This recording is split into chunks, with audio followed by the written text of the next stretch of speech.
Bienvenidos, worldwide fans of the planet's hottest entertainment with an edge. Jaime En Fuego here, welcoming you to Enfuegotainment, my namesake program. Again, continuing the 12 Days of Crimbus coverage here. And much like I did a few days ago with the LEGO Star Wars Holiday Special, this is another recent release of the Yuletide variety, and it's none other than Alien XMAS. And despite being a little bit on the short side, this Netflix stop-motion animation little feature charmed me immensely. And so it's in that same sort of like stop-motion, that claymation sort of style that you saw with maybe, it's up there in my top 5, if not top 3, Rudolph the Red-Nosed Reindeer sort of approach.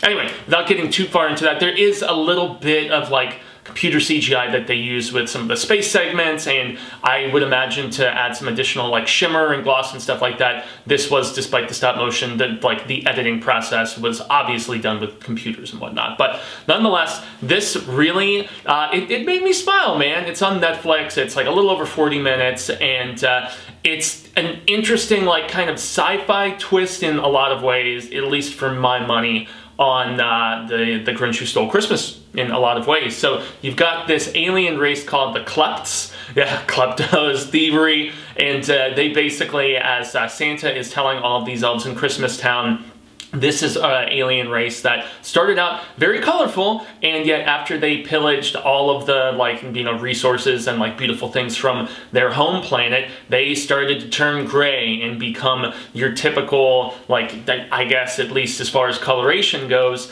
just like Martian, sort of like, gray, big black eyes, all that other stuff. So they start Independence Day status, going to other worlds and pillaging and taking everything that they can and just going from place to place to place. And eventually there is a dude by the name of X, and he's a lot shorter than all of these other klepts, and he's always kind of trying to sneak around and jack things himself, but all of the bigger aliens in his race on his ship, they all just kind of push him around and bully him and so on and so forth. But he volunteers for this mission when they are approaching Earth to go and set up like a device right around the North Pole that's gonna make everything of any worthwhile stuff for them to pillage and take float up into the atmosphere, and then they can just, snatch and run, y'all, do that sort of thing. And so he goes down to Christmas Town, and he's got this like trusty, like goofy droid sort of thing with him.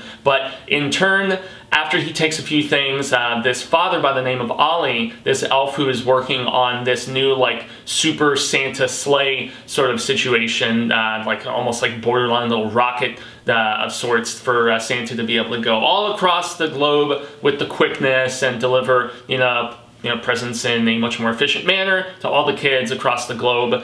He's having some issues with it, but he stumbles across this little alien dude, and the thing that this race does apparently when they feel threatened is they just freeze and they act dead.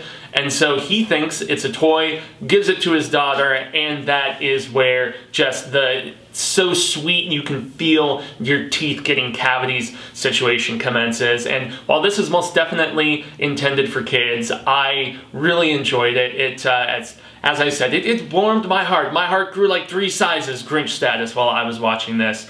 And yeah, it's super cute. There is eventual confrontation with Christmas Town and with the alien race and stuff. But once again, it's very condensed, being just a little over 40 minutes, and it's actually based on a children's book by the Chiodos Brothers, and they were the guys who years and years ago in the 80s were behind Killer Clowns from Outer Space, which we're about to do a full commentary and review retrospective of on my main YouTube channel, The Horror Show. But yeah, man, these guys have they've slogged away, and they have made a name for themselves more so in this sort of more child-friendly realm, I guess. And this was actually produced by Jon Favreau, yeah, the guy who is single-handed, well, not single-handedly, but along with Dave Filoni, pretty much just single-handedly through the show of Mandalorian, saving the Star Wars franchise after all the hatred that this sequel trilogy got. And so Favreau EP'd this and kind of helped them get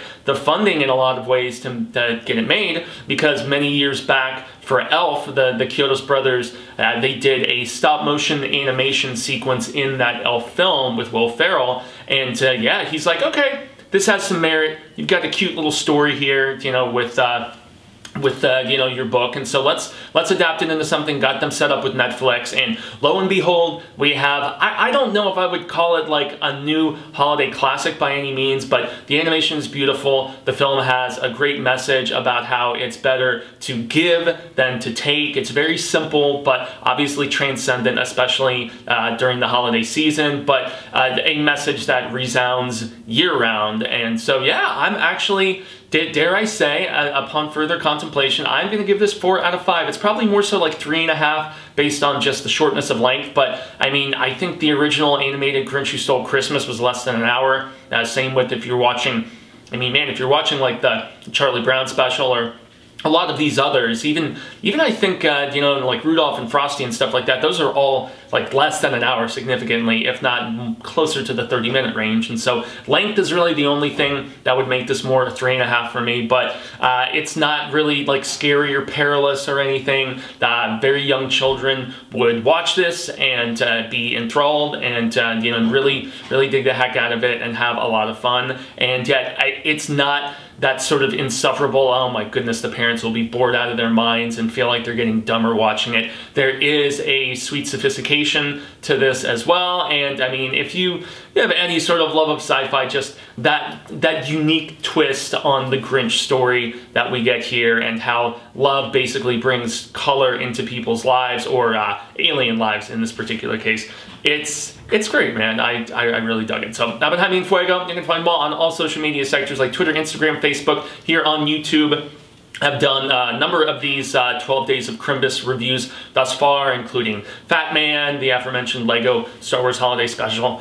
Lots of fun stuff to check out. A like, a share, a subscribe means a heck of a lot. And yeah, lots of geek-tastic stuff here. Comedies, you know, Marvel stuff, Star Wars stuff, you name it. There's loads to check out. And also the aforementioned youtube.com/thehorrorshow channel. Little love over there as well is definitely appreciated. So, I've been Fuego, y'all have been Red Status, and until the Reel of Ka comes around once more, hasta luego, Cinemigos, constant readers and viewers in this case alike. Say thank you for a little bit of your Yuletide time here today. Hopefully we share more of this palaver sooner rather than later, and until then, stay home, get with your loved ones, and watch more holiday cheerful stuff like Alien X-Men.